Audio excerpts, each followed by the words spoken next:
اور توبہ کرے تو اللہ سے شک نہ کرے، معاف ہو گئے، گناہ معاف ہو گئے، یقین رکھیں۔ شک ہمارے اندر اس لیے زیادہ آ گیا کہ ہمیں مخلوق سے اتنے دھوکے مل گئے نا، تو اللہ کو بھی ہم ایسے ہی سمجھنے لگ گئے۔ نہیں، ہم دنیا میں کسی سے معافی مانگتے ہیں، وہ کہتے ہیں جل بھائی جا، معاف نہیں کرتا، تو ہم سمجھ گئے شاید یار اتنا آسان نہیں ہو۔ وہ تو فرماتے ہیں، اللہ تعالیٰ فرماتے ہیں حدیث قدسی میں کہ اتنے گناہ کر کہ زمین سے لے کے آسمان کی چھت تک تیرے گناہ لگ جائے، مشرق اور مغرب کا خلا تیرے گناہوں سے بھر جائے، اور میرے سامنے آ اور اتنا کہہ دے کہ اللہ تو مجھے معاف کر، میں تیرے سارے گناہوں کو معاف کر دوں گا، اور کوئی نہیں ہے جو مجھ سے سوال کرے کہ اللہ تجھے معاف کیوں کیا۔ اللہ ہے، اس کی رحمت بہت وسیع ہے، بہت وسیع ہے، بہت۔ ہم اس عقل سے نہیں سمجھ سکتے اس کی رحمت کو، دل سے دیکھنے والی چیز ہے وہ ذات دل سے سمجھنے والی، عقل سے نہیں، دل سے۔ یاد رکھنا، دل کی آنکھ سے۔ اور یہ دل کی آنکھ جب روشن ہوگی جب یہ دل اس کے لیے توڑیں گے، جب یہ دل ٹوٹے گا، جب حرام خواہشات قربان کریں گے، جب حرام محبتوں کو قربان کریں گے، جب نفس کے اوپر زور ڈالیں گے، نفس کے حرام تقاضوں کو روکیں گے، تو پھر اس دل سے اللہ کی محبت کی خوشبو آنے لگ جائے گی انشاءاللہ۔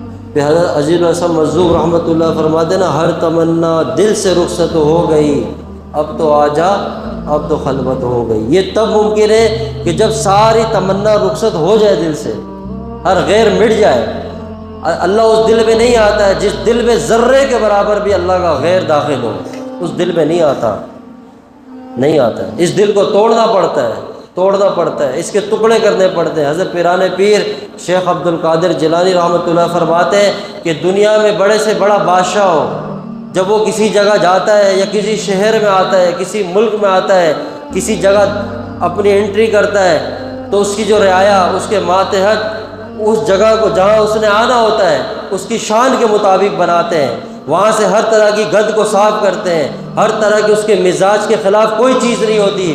جب پراپر سب کچھ کلیئر کرتے ہیں تو پھر بادشاہ اس جگہ داخل ہوتا ہے، اور دنیا کو پتہ چلتا ہے کہ یہاں بادشاہ آ رہا ہے، کیونکہ ماحول بتا رہا ہوتا ہے کہ ادھر بادشاہ آ رہا ہے۔ اسی طرح اللہ بادشاہوں کا بادشاہ ہے، وہ ہر چیز کو برداشت کرتا ہے، اگر جس چیز کو برداشت نہیں کرتا شرک ہے۔ اللہ اپنا غیر کسی کے دل میں برداشت نہیں کرتا، تو دل کو توڑیں، صاف کریں اور اس کی شان کے مطابق بنائیں، پھر انتظار کریں جب اللہ جس دل میں آ جائے تو پوری دنیا کو پتہ چلتا ہے کہ اس کے دل میں اللہ آ چکا ہے۔ یہ وہ دل ہے جس میں اللہ کی محبت اور اللہ کی نسبت کا نور سما چکا ہے۔ اس سے پہلے اپنے دل کو توڑنا پڑے گا، اپنی خواہشات کو مارنا پڑے گا۔ حضرت شاہ حکیم اختر صاحب رحمۃ اللہ فرماتے ہیں کہ جب سورج طلوع ہو رہا ہوتا ہے تو اس سے پہلے پورا آسمان ایک لالی سی چھا جاتی ہے، لال سرخ ہو جاتا ہے، اور وہ اس بات کی نشانی ہے کہ پیچھے سے سورج طلوع ہونے والا ہے۔ یہ لالی اسی چیز کی نشانی ہوتی ہے۔